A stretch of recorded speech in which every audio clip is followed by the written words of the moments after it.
Tingnan nyo guys, oh, ang cute naman ng baboy na to. Ang taray ng muka, yan oh. Mukha niya lang talaga ang maitim pero ang katawan niya ang puti-puti.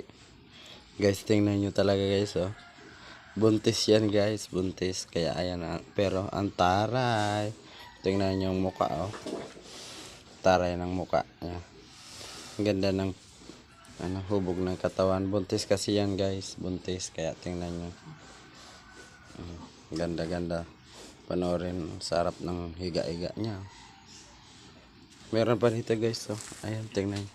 Ang laki guys. Buntis na buntis talaga yan guys. Yan, makikita nyo.